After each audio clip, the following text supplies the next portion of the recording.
billahi minasyaitonir rajim. Bismillahirrahmanirrahim. Assalamualaikum warahmatullahi wabarakatuh.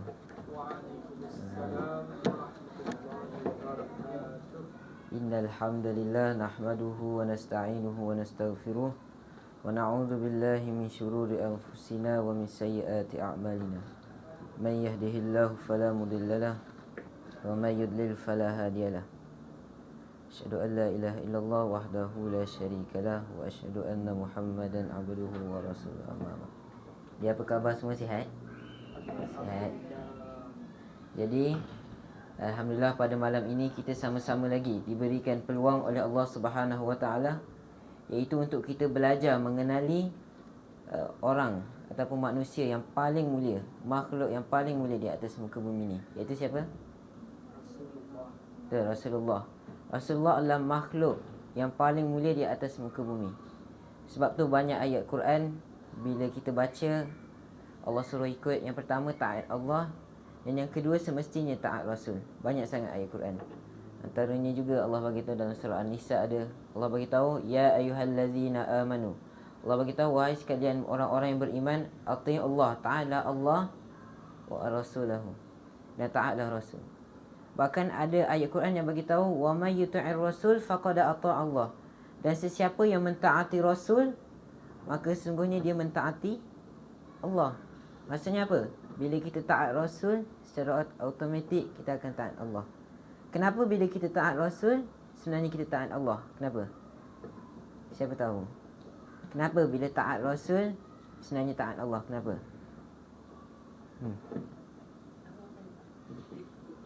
Memang Allah perintah. Rasulullah membawa di sana. Kurang tepat. Macam Itu sebab okey, jawapan dia adalah sebagaimana yang Allah sebut dalam surah An-Najm. Allah bagi tahu auzubillahi minasyaitonir rajim, ayat 2, wa ma yantiqu 'anil hawa. Allah bagi tahu dan tidaklah Rasul itu dia membawa, dia cakap sesuatu mengikut nafsu, mengikut hawa nafsu. Maksudnya apa yang Nabi cakap ni semuanya in huwa illa wahyu yuha dalam ayat 3.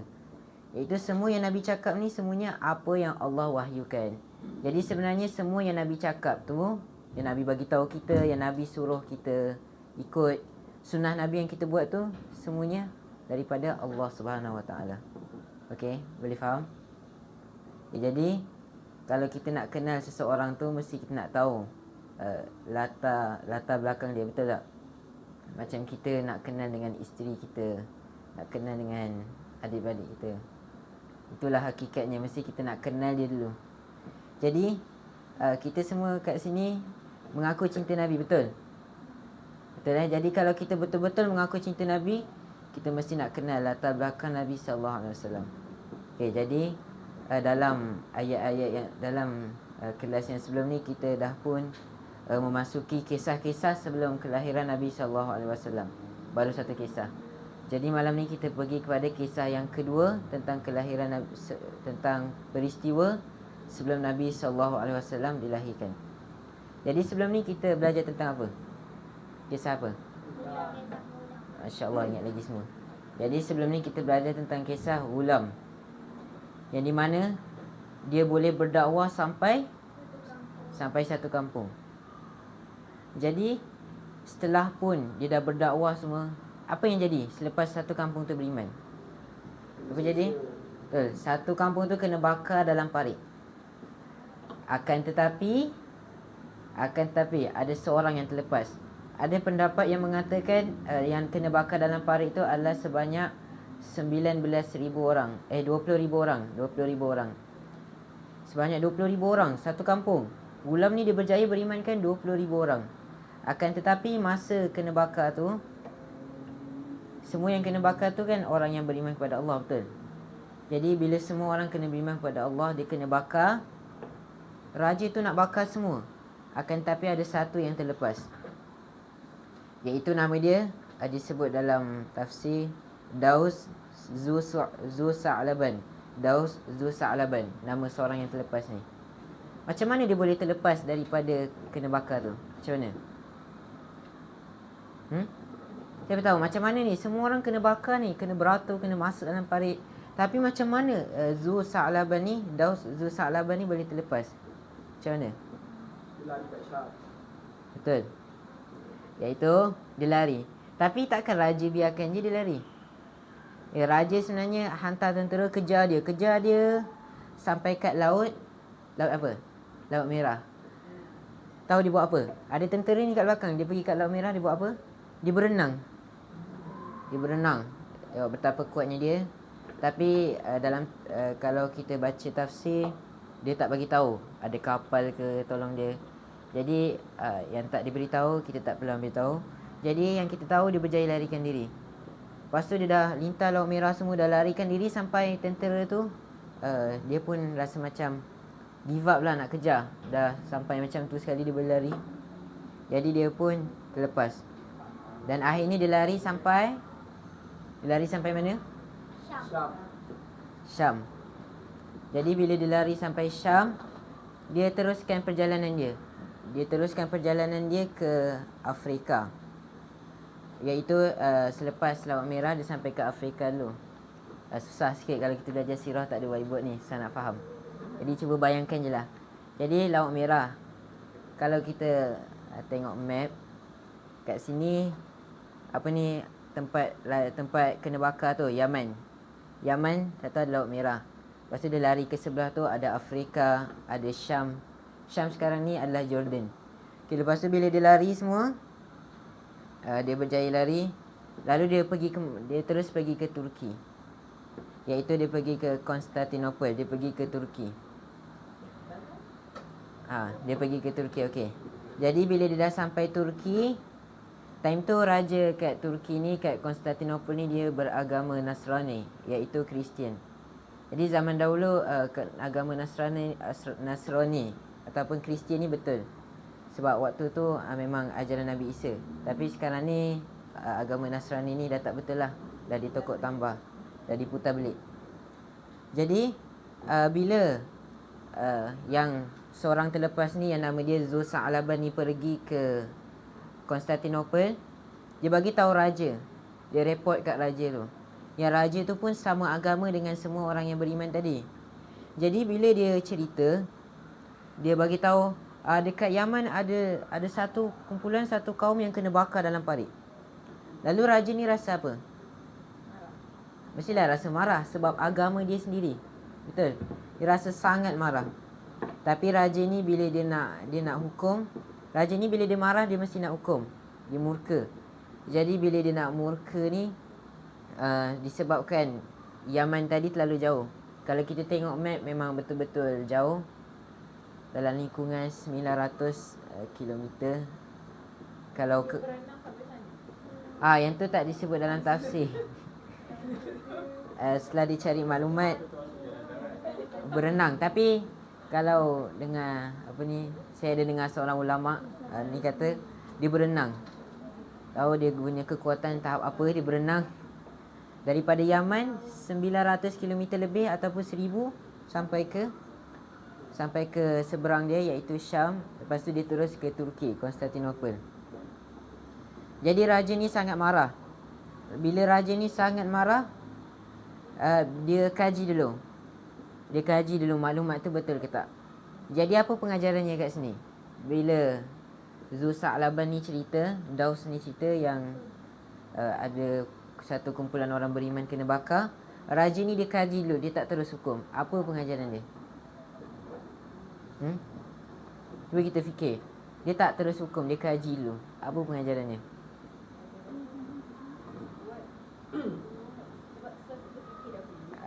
Bukan, betul lah. Pengajaran yang pertama semestinya buat sesuatu kena fikir. Dan pengajaran yang keduanya, bila kita dapat satu maklumat tu jangan kita terus sebarkan. Sebab Nabi pernah sebut dalam satu hadis, qala Rasulullah sallallahu alaihi wasallam, innallaha karihalahum salasa. Sesungguhnya Allah membenci ke atas kamu 3 perkara. Salah satunya adalah qila wa qal. Maksudnya apa? Bila dia dengar satu maklumat tu dia terus sampaikan. Dia kata je, dia dengar orang cakap, dia sampaikan. Jadi Allah benci benda tu. Jadi kita tengok, kalau orang beriman dia mesti akan kaji. Macam raja ni. Jadi raja ni dia dah kaji, Dan dia dapati maklumat tu, information tu betul. Kreatif, dia dapati information tu betul. Lalu bila dia nak ke Yaman ni sangatlah jauh. Jadi dia buat apa? Sebab Yaman ni jauh. Waktu tu mana ada kapal terbang, mana ada kereta, Velfire ke, Beza ke, tak ada time tu. Time tu ada kuda je sebagai kenderaan. Kapal terbang semua tak ada. Jadi jauh dia nak sampaikan tu. Dia nak hantar tentera. Jadi apa yang dia buat?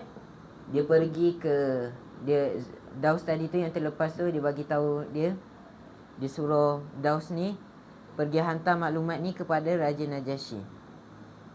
Yang di mana Raja Najasyi ni dia duduk dekat sikit lah daripada dia duduk ke Afrika. Sebab Yaman dia seberang di laut, dia dekat sikit dengan Afrika. Okay, sebab kita tak ada whiteboard, kena bayangkan. Jadi Yaman, okay, Yaman dengan Afrika ni dekat lah sikit. Jadi Raja Najasyi ni dia duduk dekat Afrika. Jadi daripada maklumat daripada Turki tadi, daripada Konstantinopel, pergi ke mana, Han? Ethiopia. Pergi ke Afrika tadilah. Afrika, okey. Yang di mana di situ ada Raja Najasyi. Okey, Raja Najasyi. Jadi Raja Najasyi ni pun agama dia sama, iaitu agama Nasrani. Jadi bila Raja Najasyi pula dengar, berita tu, dia rasa apa?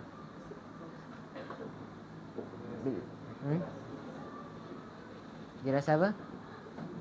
Okay, kalau tadi kita tengok Turki tu, orang dekat Turki, dia rasa Raja Turki tadi marah sebab agama dia sama. Jadi Raja Najasyi ni pun rasa perasaan yang sama. Lalu apa yang dia buat? Betul, dia membentuk satu pasukan, yang di mana pasukan ni dikendalikan, diketuai oleh dua panglima. Yang pertama sekali adalah Iryad, dan yang kedua adalah nama yang kita biasa dengar, iaitu Abraha. Abraha, ya? Abraha. Nama tentera tu Abraha. Abraha, jangan ubah-ubah. Okey, tentera Abraha. Jadi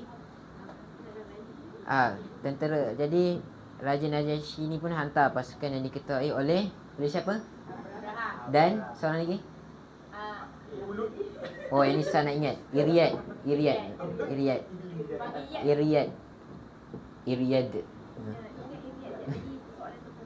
Jadi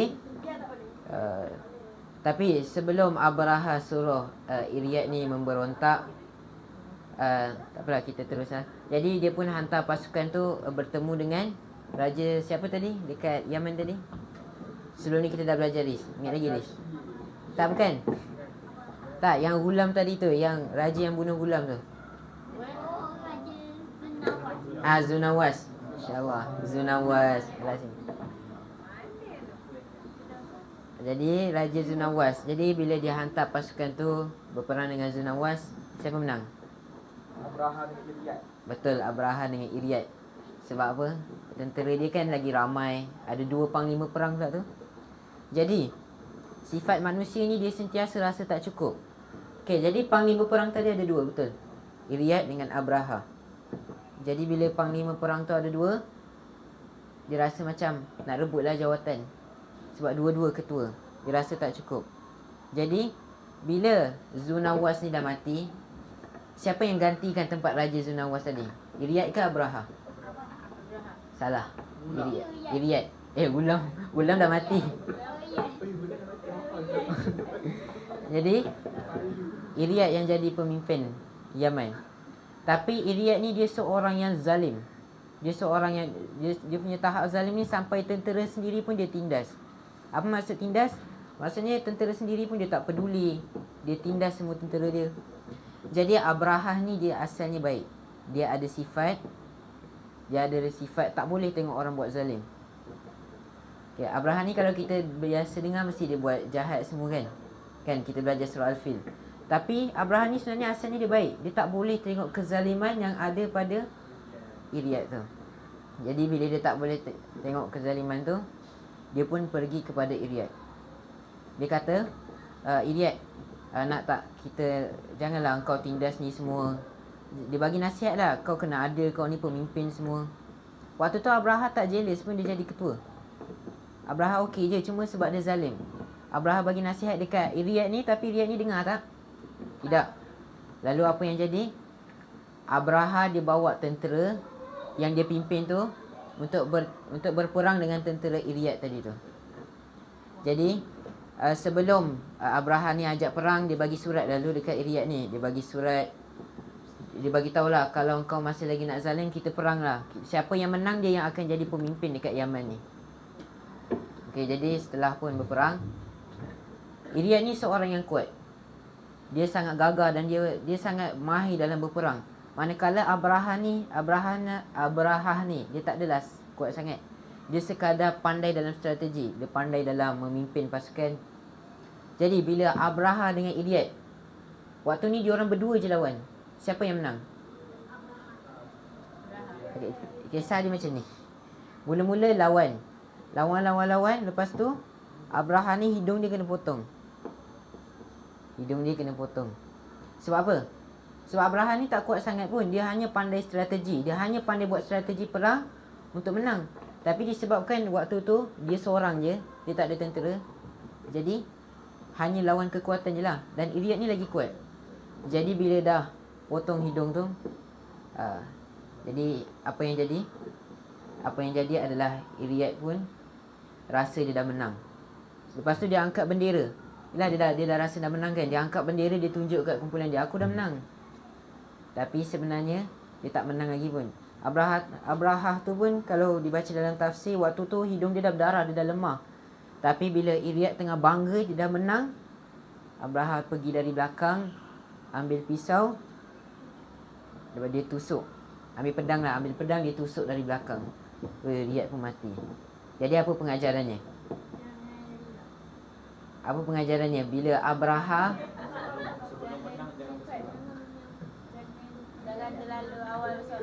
jangan bangga awal sangat. Kita dah pandai. Bisnes kita dah berjaya dari awal. Contohnya, kita rasa macam aku ni dah viral, jangan kita belagak lagi. Sebab satu masa mungkin kita belum lagi. Macam Iriat ni, dia rasa dia dah menang, tapi akhirnya dia kalah. Macam kalau dalam Melayu ni, kita biasa dengan kisah Arnab dengan kura-kura. Oh, hang tu rare sangat kan? Arnab dengan kura-kura, tahu kan kisah tu? Macam tu lah. Jadi bila dah menang, Abraha yang jadi pemimpin. Jadi sebab tu Abraha ni dia dipanggil gelaran jadi Abraha ni dia dipanggil Al-Abraha Al-Ashram. Maksudnya apa? Al-Ashram ni gelaran bagi orang yang hidung dia tak ada. Macam Abraha ni, hidung dia kena potong. Jadi setelah pun semua itu berlaku, Abraha pun menjadi pemimpin. Okey, jadi sebenarnya kita ingat balik, macam mana Abraha ni boleh sampai jadi pemimpin Yaman? Cuba ingat balik dari awal. Faham kan? Macam mana tiba-tiba kita dah cerita-cerita ni kan? Mungkin kita terlupa macam mana tiba-tiba dia pula boleh jadi pemimpin Yaman. Dia kan asalnya dia panglima perang je. Yalah. Betul lah. Kan sebelum tu kan Raja Najasyi yang utuskan dia. Ingat lagi tak? Raja Najasyi yang utuskan dia. Jadi bila Raja Najasyi yang utuskan dia untuk perang semua, dan Abraha lah jadi pemimpin. Tapi Raja Najasyi tak suruh pun dia jadi pemimpin Yaman. Suruh berperang je. Tapi tiba-tiba ada yang jadi raja lah, ada yang kena bunuh. Jadi berita ni sampai kat Raja Najasyi. Raja Najasyi ni duduk mana tadi? Turki. Turki lain. Afrika. Sebab Afrika dengan Yaman dekat daripada Turki. Turki jauh, Turki kat bawah, Yaman dekat tepi sikit. Kalau tengok map, Google Map. Okey. Jadi setelah pun Raja Najasyi hantar semua, Raja Najasyi dapat tahulah berita tu, jadi pembunuhan. Jadi kita rasa marah tak? Riz marah tak? Riz suruh Aiman dengan Atif pergi tolong haras dia, tiba-tiba jadi bergaduh. Marah tak? Oh, join sekali? Tak apalah, kita tengok yang kisah ni lah. Okey, jadi Raja Najasyi ni rasa sangat marah. Yalah sampai berlaku pembunuhan, ada yang pergi jadi pemimpin. Jadi Raja Najasyi bersumpah dia nak gundul kepala Abraha ni kat tanah. Dia nak hukumlah kepala dia semua. Hukuman yang Raja Najasyi bagi ni sangatlah berat. Yalah kalau kita kat dunia ni, kat Malaysia, kalau orang yang bunuh orang, apa hukuman dia? Gantung sampai mati. Begitu juga Raja Najasyi, Abraha ni dah bunuh. Jadi hukuman dia sangatlah berat. Jadi dia pun akan dibunuh juga dengan cara kepala dia digundul. Gundul ni macam lah sebab diorang kan asalnya 2 orang panglima tentera untuk berperang untuk bersama-sama matikan Raja Zunawas. Tapi tiba-tiba berebut jawatan pula. Akhirnya bunuh sesama sendiri. Okey. Jadi kalau bila saya baca kisah ni saya teringat juga kisah kaum Aus dan Khazraj yang duduk kat Madinah. Jadi mana 2 kaum ni dia selalu bergaduh kat Madinah. Tahu kan Madinah kat mana? Dekat Saudi Arabia. Jadi diorang ni selalu bergaduh. Saling bergaduh satu sama lain, tak berhenti-henti. Tapi sampai satu tahap Nabi datang kepada mereka bawa Al-Quran. Mereka bersatu tak? Mereka bersatu. Itulah hebatnya Islam. Jadi kalau kita tengok, ramai orang kafir yang bergaduh sama orang kafir, betul tak? Nasrani bergaduh dengan Hindu, kan? Kadang-kadang Israel bergaduh dengan US. Banyak berlaku.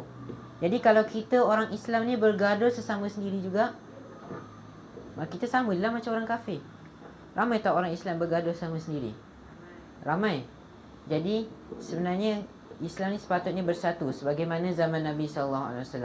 Sebab tu Allah sebut dalam surah Al-Hujurat ayat 10, A'udzubillahi minasyaitonirrajim, innamal mu'minuna ikhwatun fa aslihu baina akhawaykum.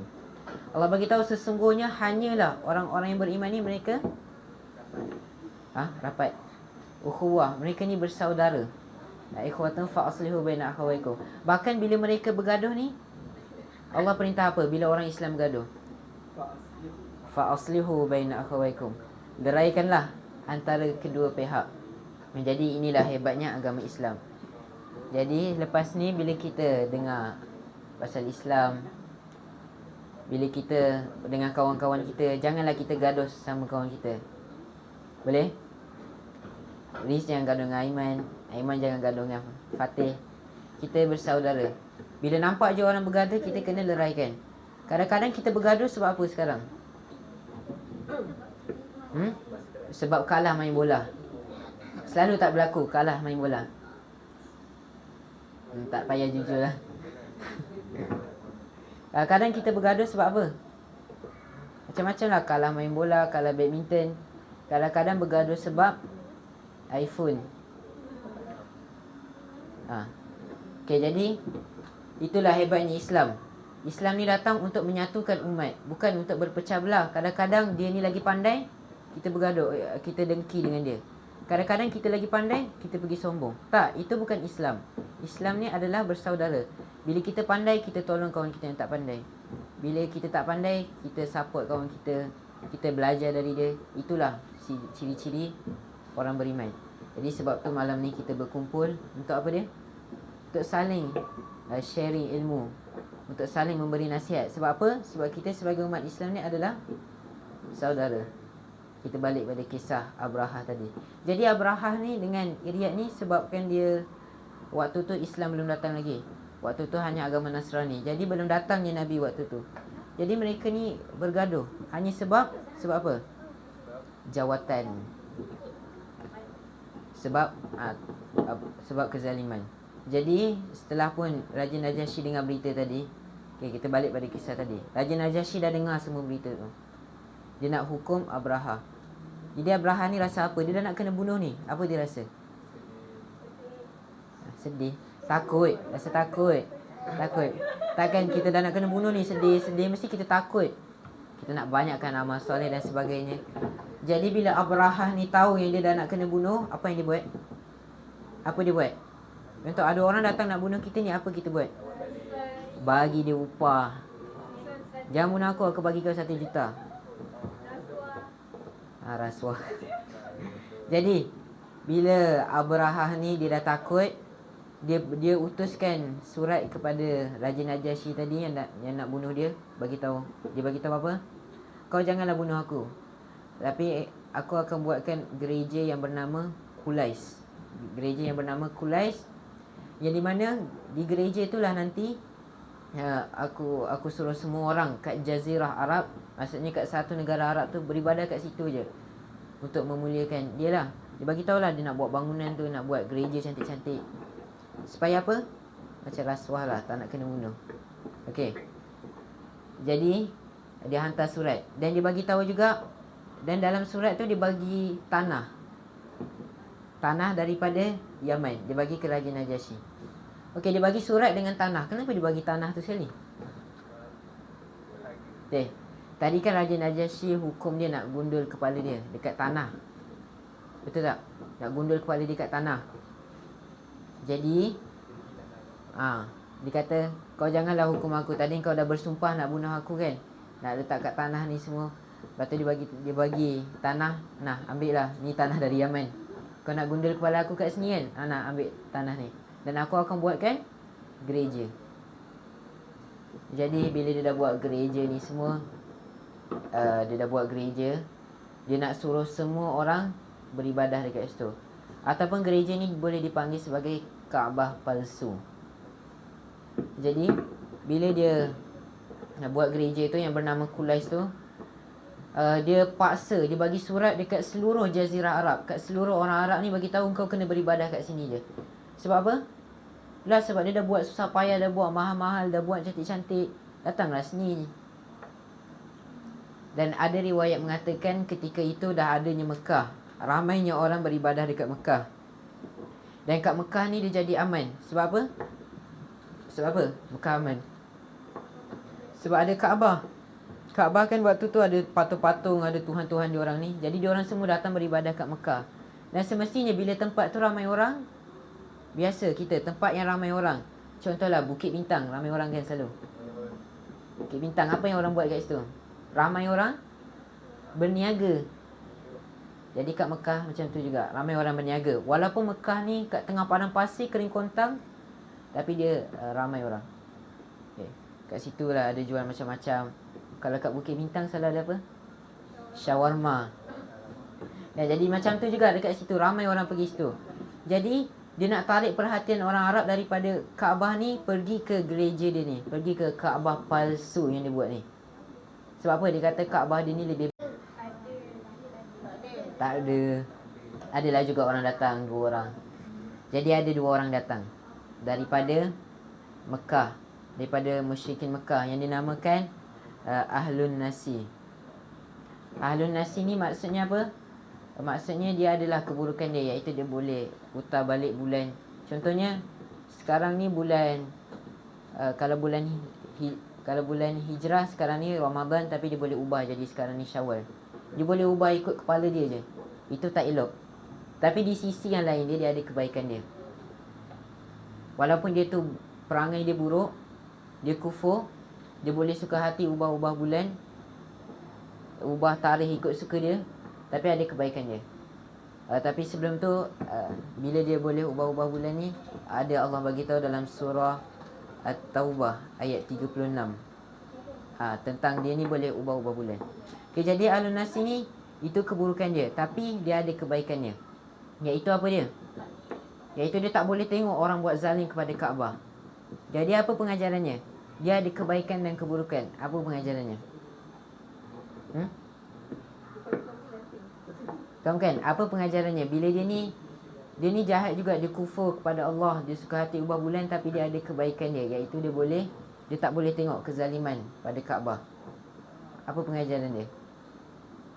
Pengajarannya, bila kita pandang seseorang tu jahat, jangan kita pandang dia 100% jahat. Pasti ada kebaikan dia. Kadang-kadang kita tengok dia ni lah yang paling nakal kat sekolah, tapi bila bab tolong, bila bab orang minta tolong, orang sakit, dia yang nombor 1 datang. Jadi jangan kita pandang orang tu buruk-buruk je, baik je. Tak. Setiap orang ada kebaikan dan keburukan masing-masing. Okay, jadi Ahlun Nasi ni dia pergi ke mana? Pergi ke gereja tadi, gereja Kulais. Sebab apa? Sebab dia tak boleh tengok orang buat zalim pada Kaabah. Dia nak tarik orang daripada Kaabah. Dia tak boleh tengok. Jadi apa yang dia buat? Semua masih boleh faham lagi? Tak terlencong jauh lagi kan? Terlencong pula, melencong. Malam ni tak ada yang tidur lagi. Baru pukul 9 kan?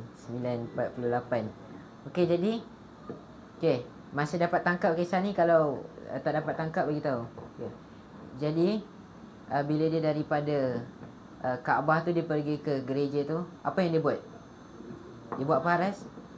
Dia pergi bawa najis. Dia pergi buang air besar kat gereja tu. Sebab apa? Sebab dia dah tengok Abraha ni nak tarik orang, nak buat kezaliman pada Kaabah. Dia pun balas balik. Dia datang ke gereja tu, dia buang air besar. Dia buang air besar, dia campak najis, dia dia buang najis semualah. Dia buat benda yang buruk dekat Ahlun Nasi, orang daripada orang musyrikin Mekah. Daripada Mekah dia datang ke gereja tu. Inilah pendapat tafsir mengatakan 2 orang. Yang di mana perjalanan daripada Mekah ke Yaman, ke gereja tu selama 1,500, sejauh 1,500 km. Anggaran dia lah 1,500 km daripada Yaman ke Mekah. Tapi dia sanggup sebab dia nak pertahankan Kaabah. 2 orang ni nak pertahankan Kaabah. Dia pun sanggup buat apa saja. Jadi setelah pun semua itu berlaku, dia dah dengar semua apa yang jadi. Abraha pun, berita tu pun sampai ke Abraha. Iaitu apa dia? Ada utusan bagi tahu Abraha. Dia bagi tahu, ada orang datang, ada 2 orang ni datang daripada Mekah. Dah lah datang daripada Mekah dari jauh. Lepas tu dia pergi buang najis. Lalu Abraha ni rasa apa? Orang datang rumah kita, lepas tu sepahkan. Mesti kita marah. Betul tak? Dah main tak kemas, dah makan tak basuh pinggan. Makan basuh pinggan ni standard lah. Biasa datang sepahkan semua. Sepahkan mainan, buat hal sendiri. Lepas tu balik tak kemas balik. Marah tak? Mestilah marah. Jadi apa yang Abraha ni buat? Dah lah tempat dia tu tak ada orang nak datang. Tiba-tiba datang pula 2 orang ni daripada mana? Daripada mana? Daripada Mekah. Dah lah datang daripada Mekah. Dari jauh semata-mata nak buat benda tu. Jadi Abraha ni rasa sangat marah. Jadi apa yang berlaku? Yang berlaku adalah bermulalah kisah tentera Abraha menentang Kaabah. Jadi itulah tajuk kita pada malam ni, iaitu penentang Kaabah, Abraha. Jadi setelah pun dia tak ada buat, dia seronok kalau kita lukis sejarah ni.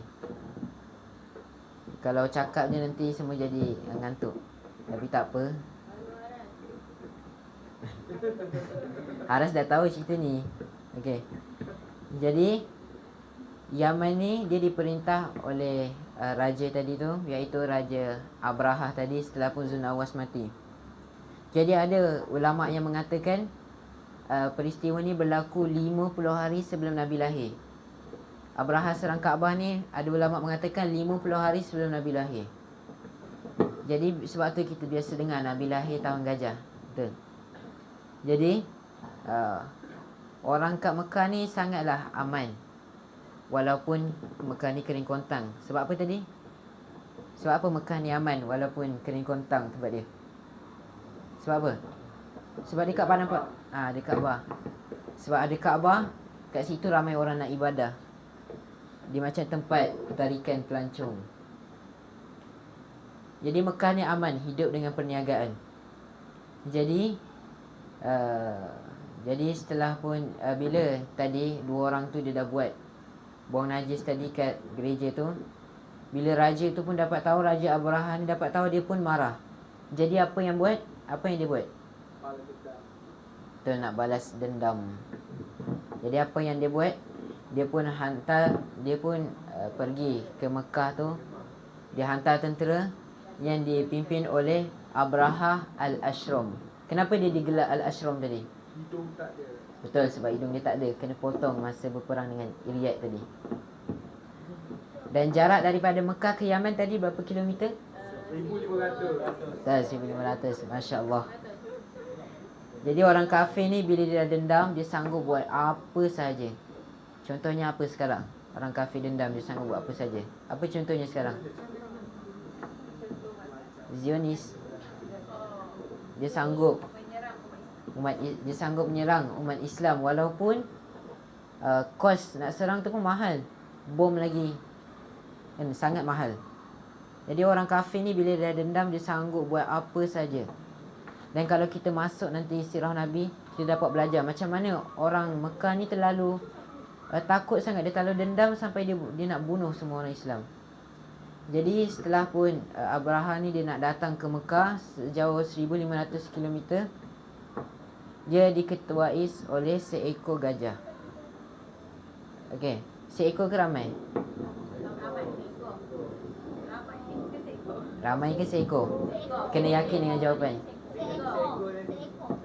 Jawapan dia seekor. Sebab apa? Sebab disebut dalam surah Al-Fil ayat 1. Okey, kita masuk tadabbur surah Al-Fil ayat 1. Kisah ni daripada surah Al-Fil ayat 1. Allah bagi tahu dalam surah Al-Fil ayat 1, A'udzubillahi minasyaitonirrajim.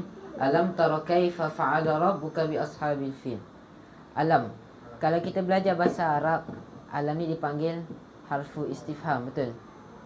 Maksudnya apa? Allah nak bagi tahu, Allah nak tanya soalan yang Allah dah tahu. Maksudnya apa? Allah tanya soalan istifham yang nak buka minda kita. Iaitu Allah bagi tahu apa? Sesungguhnya engkau telah mengetahui, ataupun adakah tidak engkau mengetahui? Okey, kalau kita tengok mengetahui, kalau kita tengok dalam ayat ni diberitahu tara. Tara ni kalau belajar bahasa Arab, lihat. Tapi disebabkan sebelumnya harfu istifham, dia seolah-olah nak bagi tahu, tidakkah engkau mengetahui bagaimana telah melakukan iaitu apa yang telah dilakukan oleh Rabbuka, Tuhan engkau. Okey, kenapa dalam ayat ni disebut Rabbuka, Tuhan engkau? Kenapa tak disebut Allah ke ataupun nama Allah yang lain? Apa? Sebab apa, Haras? Sebab apa, Riz?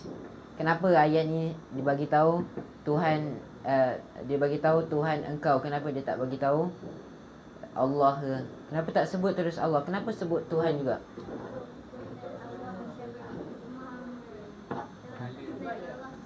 Sebab bila sebut Rabb ni, bila orang baca orang tahu, oh Allah ni memang betul-betul Tuhan. Bahkan bila sebut Rabb dalam bahasa Arab, dia ada 3 definisi. Yang pertama Al-Khaliq, Al-Malik, Al-Mudabbir, yang bermaksud pencipta, pemilik, pengurus. Pencipta, pemilik, pengurus. Jadi bila sebut Rabb ni, maksudnya Allah nak bagi tahu, tidakkah engkau lihat apa yang telah pencipta engkau ni, pemilik, pengurus sekalian alam ni, Al-Khaliq, Al-Mudabbir, yang telah pun dilakukan terhadap tentera bergajah ni. Allah nak suruh kita tengok peristiwa ni, iaitu peristiwa tentera bergajah yang kita belajar malam ni, Abraha. Itu Allah nak kita berfikir, macam mana dia ni dihancurkan. Macam mana dia dihancurkan? Dalam ayat seterusnya. Dan ini juga kebesaran Allah. Allah nak kita berfikir, Allah hancurkan dengan apa? Dalam ayat seterusnya bagi tahu dengan, bukan dengan batu. Tak, memang dengan batu, tapi dia ada lagi satu. Burung. Burung ababil. Nanti kita akan terangkan apa sebenarnya maksud ababil. Betul ke burung nama ababil? Kita akan bahas kejap lagi. Jadi Allah nak kita berfikir bagaimana apa yang dah berlaku ni. Bagaimana engkau tengok pencipta engkau ni, dia dah hancurkan tentera ni. Lepas tu Allah sambung lagi soalan yang kedua. Alam yaj'al kaidahum fi dhalil. Allah bagi tahu, tidakkah engkau melihat sesungguhnya dia menjadikan tipu daya ini sia-sia. Okey, jadi bila berdepan dengan musuh ni, Allah bagi tahu dalam ayat ni ada 2 cara. Yang pertama, dalam bahasa Arab dipanggil muwajahah, ataupun yang bermaksud kita berdepan dengan musuh tu. Maksudnya apa? Apa maksudnya bila kita berani berdepan dengan musuh? Apa maksudnya?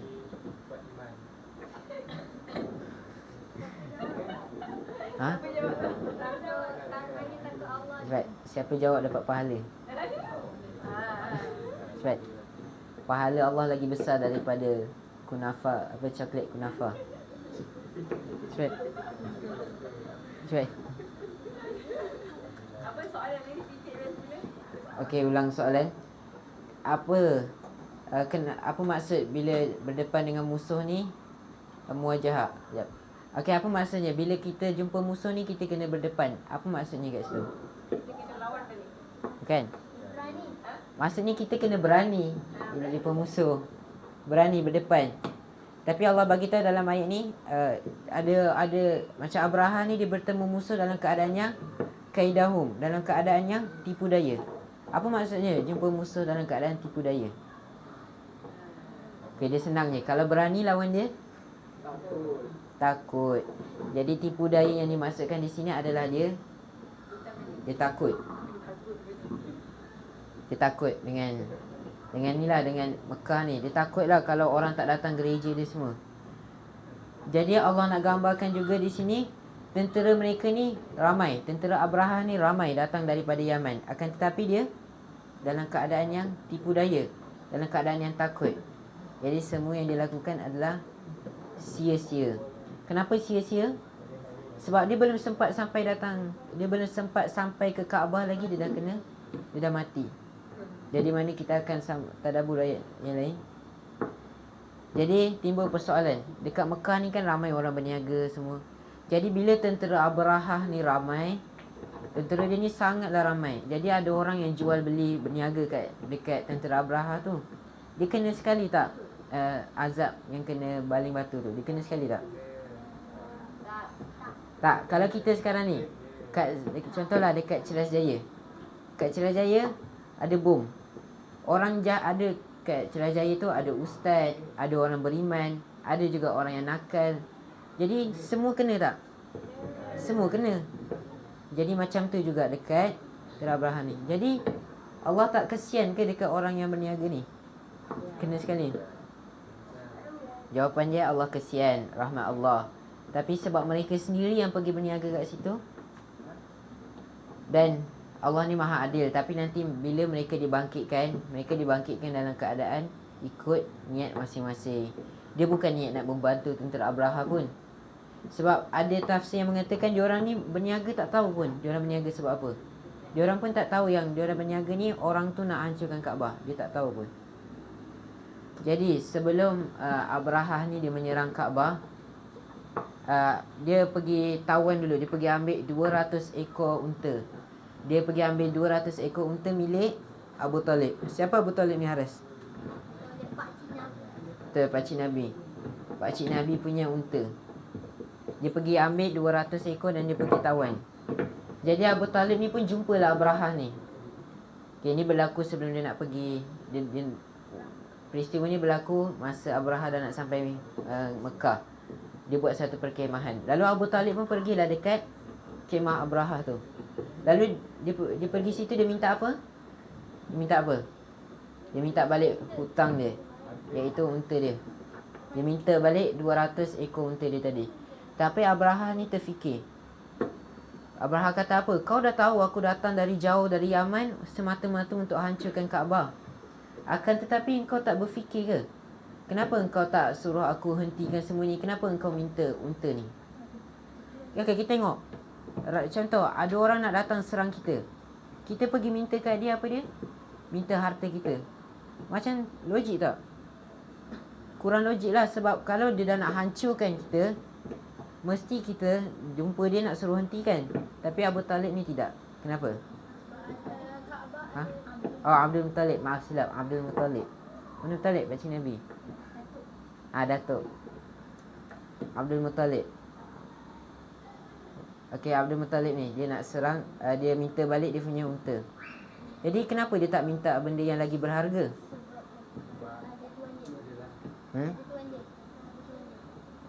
Kenapa dia tak minta benda yang lebih berharga? Sebab masa dia minta unta tu dia kata, aku ni pemilik, aku ni tuan kepada unta ni. Jadi aku nak minta lah balik aku punya ni, harta aku balik, apa yang aku miliki. Lepas tu dia jawab apa? Begitu juga Kaabah. Kaabah ni ada tuan dia, iaitu siapa tuan Kaabah ni? Allah. Jadi dia bagi tahu lah. Jadi kalau Allah ni Tuhan Kaabah, dia tahulah macam mana nak jaga. Faham? Faham kan? Maksudnya apa? Dia minta benda yang dia miliki. Dan dia bagi tahu juga jawapan yang membuatkan raja itu berfikir. Iaitu apa dia? Kaabah ni ada tuan dia, jadi buat apa nak risau? Jadi apa pengajarannya? Pengajarannya kalau kalau kita sekarang ni rumah Allah adalah masjid. Kita tak perlu risau kalau masjid tu tak cukup sumbangan ke apa. Sebab Allah tahulah macam mana nak jaga rumah dia. Sebab dia yang miliki, dia tahulah macam mana nak jaga. Dia Raja Abraha tu pun terdiam. Tapi dia tetap teruskan. Jadi kita balik tadi, setelah pun dia nak serang Kaabah, dia yang pertama tadi Allah suruh kita fikir dengan kisah ni. Dan yang kedua Allah bagi tahu apa yang dia buat ni semuanya sia-sia. Semua yang dia lakukan, dia nak serang Kaabah ni semuanya sia-sia. Allah hancurkan dia dengan apa? Wa arsala alaihim, dalam ayat 3, wa arsala alaihim tayran ababil. Allah bagi tahu dia mengirim kepada mereka, iaitu kepada Raja Abraha ni, tayran, burung. Burung ni, tayr ni satu burung ke banyak? Banyak. Okey, persoalannya, kenapa Allah tak utuskan satu burung je? Barulah nampak kehebatan Allah. Kenapa Allah nak utuskan banyak? Sebab Allah tahu burung ni pun ada perasaan. Ini rahmat Allah kepada makhluknya. Allah tahu burung ni pun ada perasaan. Dia dah lah kecil, jadi dia takutlah kalau dia sorang-sorang. Dan soalan yang kedua, kenapa burung kecil? Kenapa tak burung besar? Helang ke? Kenapa Allah pilih burung yang kecil? Kenapa? Betul, lagi nak menunjukkan kehebatan Allah. Manusia ada tak boleh buat? Drone boleh hancurkan satu kampung. Tak semua sekali mati, boleh tak? Tak boleh. Bahkan drone tu kalau habis bateri, dia ada had dia. Dan Allah bagi tahu burung ni datang dalam keadaan ababil. Jadi ababil ni nama burung ke? Tak. Tak, ababil ni bukan nama burung. Ababil ni maksudnya berbondong-bondong. Jadi burung ni tak ada nama. Nama dia bukan ababil. Ababil tu maksudnya bondong-bondong. Jadi itu banyak salah faham yang berlaku. Sebab apa orang ramai sekarang gelar burung ni burung ababil? Kenapa? Sebab baca ayat ni Tayran ababil, baca saja Tayran ababil, burung ababil. Salah. Maksudnya burung berbondong-bondong. Maksudnya ramai. Jadi ini juga menunjukkan kehinaan tentera Abraha. Dia dihancurkan dengan burung yang kecil dia. Maksudnya apa? Dia dah lah datang dengan gajah. Datang dengan gajah. Tapi dia dihancurkan macam tu je. Dan kita tengok gajah ni. Gajah ni sebenarnya dia makhluk Allah, betul tak? Tapi sebenarnya kenapa dia ikut je arahan Raja Abraha ni? Betul, terpaksa. Sebab gajah ni, ataupun pendapat mengatakan nama dia Mahmud, ketua gajah tu, gajah yang paling besar. Gajah tu ketika mana dalam tengah perjalanan antara, kalau dekat Arab ni dia ada nanti waktu haji, siapa pergi haji nanti tahu tempat tu, Muzdalifah dan Mina. Antara tengah tu, antara Muzdalifah dan Mina tu, tengah tu raja tu berhenti. Bukan raja, gajah tu berhenti. Gajah tu berhenti sebab apa? Sebab Allah yang berhentikan dia. Maksudnya apa? Dia pun tahu dia tak nak serang Kaabah. Jadi Abraha ni ketuk-ketuk dia tak nak gerak. Pukul-pukul dia. Tapi bila dia dihadapkan untuk jalan balik, untuk balik ke Yaman, dia boleh jalan. Tapi bila ke arah Mekah, dia tak nak. Dia tak nak Mekah. Dia tak nak pergi ke Mekah. Tapi dia terpaksa juga. Sebab apa? Kena paksa, kena pukul. Dia pun terpaksa.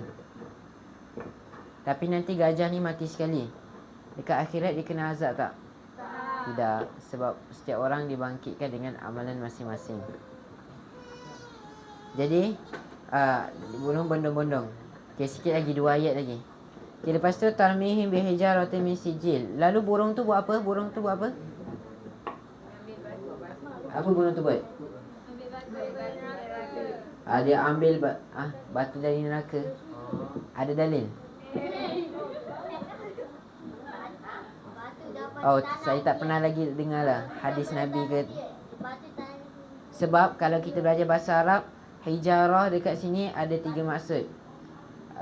Ada 3 tafsiran maksud batu dalam ayat ni. Yang pertama sekali, batu yang dibakar dengan api. Bukan api neraka, api je. Yang dibakar dengan api sebab keras. Pendapat yang kedua, batu daripada tanah yang kasar. Maksudnya apa? Bila kena tu memang sakit lah. Yang ketiga, batu yang ada nama. Maksudnya apa? Batu tu dia memang dah ada nama untuk tuju kepada siapa. Contohnya Abraha, tulis kat batu tu, memang nak campak kat situ je, tak ada target.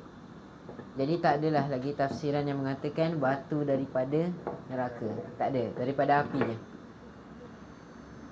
Jadi Allah beritahu mereka ni dibaling dengan batu yang sijil, yang 3 tafsiran tadi. Kita terjemahkan lah pendapat ni, yang keras. Sebab apa? Sebab dia kena bakar dengan api. Lalu apa yang jadi dengan mereka? Faja'alahum ka'asfin ma'kul. Apa maksudnya? Daun dimakan oleh tapi dalam ayat ini tak bagi tahu. Dia bagi tahu, dalam ayat ini bagi tahu, lalu mereka jadi seperti daun yang makul, makan saja. Tak ada pun sambung lagi seperti ulat. Jadi maksudnya apa? Allah nak bagi tahu rupa tentera tu diazab seperti dimakan. Kalau kita terjemah dimakan ulat, ulat bila makan daun, ada tak lagi kesan daun tu? Ada, sebab dia makan bentuk bulat-bulat je kan.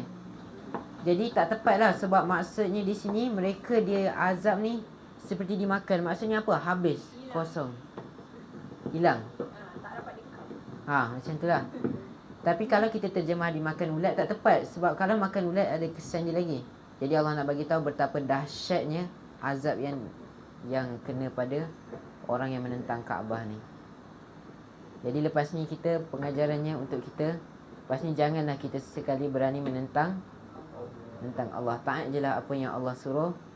Buat apa yang Allah suruh, jangan lebih, jangan kurang. Buat apa yang Allah suruh, apa yang Nabi suruh, Allah suruh, kita buat yang tu je. Sebab apa? Sebab nanti kita akan diazab. Tapi kalau kita kat dunia ni, kadang-kadang kita tak nampak kita diazab tu. Akan tapi Allah balas dekat akhirat. Di mana azab di akhirat ni Allah suruh kita jaga adab kita sama makhluk, jaga hubungan kita dengan ibu bapa kita. Kita ikut semua. Jadi dekat sini, apa hikmah Allah selamatkan Kaabah ni? Sebab tadi kita belajar tadi, sebab dia Allah selamatkan Kaabah. Sebab Kaabah ni Allah punya. Jadi apa hikmah? Sebab semua yang Allah buat dekat dunia ni ada hikmahnya. Allah tak akan buat sesuatu tu, Allah tak akan ciptakan sesuatu tu dengan sia-sia. Lagi ramai orang beriman.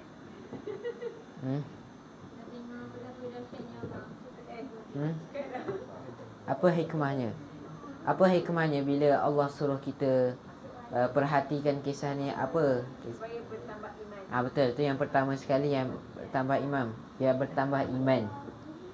Yang kedua, sebab sebenarnya adalah Allah nak bagi tahu Allah akan bersama dengan orang beriman. Apa maksudnya? Allah bagi tahu Allah selamatkan Kaabah. Maksudnya apa? Siapa yang beriman kepada Allah, pasti Allah akan selamatkan dia di dunia dan di akhirat. Kalau dekat dunia ni kita nampak dia kena serang, kena bunuh, tapi dekat akhirat Allah bagi dia syurga. Jadi itulah hikmah dia. Dan kita tengok hikmah yang paling besarnya bila Allah selamatkan Kaabah ni. Apa hikmahnya? Yang pertama sekali, daripada Kaabah itulah bermulanya Islam. Nabi SAW mula berdakwah. Dan pengajaran dan hikmah yang kedua adalah dengan Mekah itulah nanti kalau kita belajar nanti, semua orang, satu penduduk Mekah tu akan beriman pada tahun 8 Hijrah, pembukaan kota Mekah. Dan waktu tu berbondong-bondong orang masuk Islam. Jadi pengajaran yang terbesarnya adalah Allah sentiasa bersama dengan orang yang beriman. Jadi timbul persoalan, bila fokusnya soalan. Jadi bila Abraha ni dia serang Kaabah, Allah selamatkan Kaabah, betul tak? Tapi nanti bila hari kiamat semua akan hancur, betul? Kaabah pun hancur sekali tak? Hancur sekali. Kenapa Allah biarkan Kaabah tu hancur? Sebab Allah kan cipta semuanya ada hikmah. Jadi kalau Allah selamatkan juga, apa manfaat dia? Dah tak ada manfaat dah. Jadi Allah ciptakan semuanya ada hikmah. Jadi tadi tu Allah selamatkan sebab apa? manfaat dia lagi ramai orang beriman. Jadi kita dapat beberapa pengajaran daripada surah Al-Fil ni. Antaranya adalah surah ini juga merupakan berita gembira kepada Nabi SAW dan kepada kita semua orang yang beriman. Maksudnya apa? Iaitu berita gembiranya adalah Allah akan selamatkan orang beriman daripada ditimpa musibah. Kita memperjuangkan Islam semua. Kita berdakwah.